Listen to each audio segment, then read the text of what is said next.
Boop. Happy Thursday. Today is Thursday, December the 2nd, 2021. Today's daily Bible readings come to us from Luke 1:68 through 79, Malachi 3:5 through 12, and then Philippians 1:12 through 18. I'm going to take a look at Malachi and talk about tithing because that's what everyone wants to hear about. But I'm not talking about that kind of tithe, right? The text that we're looking at today, and specifically I'm starting with verse 10 from this section of Malachi that says, "Bring the full tithe into the storehouse, so that there may be food in my house, and thus put me to the test, says the Lord of hosts. See if I will not open the windows of heaven for you and pour down for you an overflowing blessing." I want to start with talking about that because I've heard this text a lot of times used to kind of justify something called prosperity gospel. And it's not prosperity gospel. This is not what it's talking about. This isn't some sort of magical formula that you can use and force God to buy you all the fancy things that your little heart is set on because you gave him 10 cents of every dollar. That's not what this is talking about. That is prosperity gospel. This idea that you give God money and then God gives you much more money than you ever gave him, and because he wants you to be rich, and that's prosperity gospel, and it's wrong. It's a fallacy. Yea, verily, a heresy. Anyway, so what does he want? That's the question. He does use this language, tithe. What is it that he wants? What is it that he wants us to tithe back to him, to give to him? Well, let's look at the first part of the text. And he says to them, "Then I will draw near you for judgment. I will be swift to bear witness against the sorcerers, against the adulterers, against those who swear falsely, against those who oppress the hired workers in their wages, the widow and the orphan, against those who thrust aside the alien and do not fear me, says the Lord of hosts.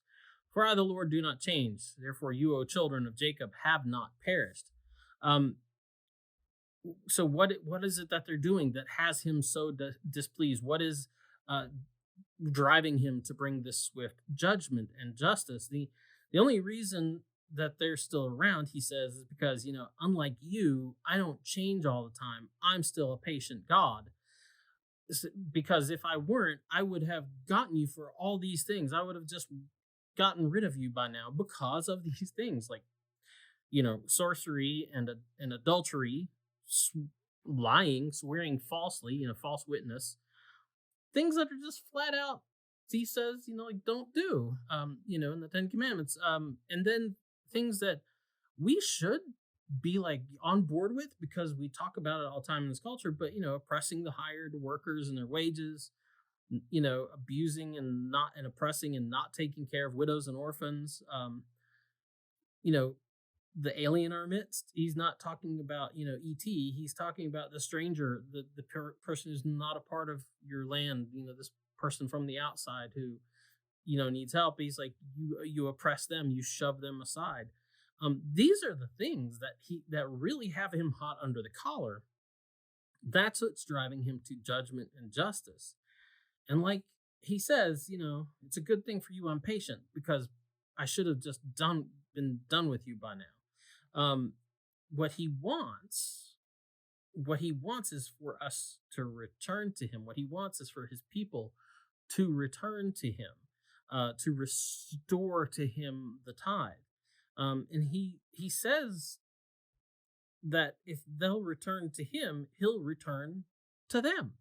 That's kind of what he's getting into. The promise is that when his people return to following him, to following his statutes, to not doing all the bad stuff that he says here, that he'll, if they turn away from the evils that they're perpetrating, he'll return to them. He will return to them, and that's the overflowing blessing. That's the thing that they're looking for. That's the thing that he is willing to give them. God doesn't, if you really think that your magical tithing is going to somehow, like, God needs your $10. That's not what he's talking about. That's, tithing, that's an obedience thing, right? That's that's something that we do out of obedience. But it's amazing that you can tithe for all the wrong reasons. You can support financially for all the wrong reasons. But if you're doing all these things, if you're following his statutes, if you're returning your heart to him, restoring to him what he really is after, you're going to tithe anyway, and for all the right reasons. So anyway, that's the DBR. Get out, enjoy the day. Huggins will be here tomorrow with another DBR for you. See you later.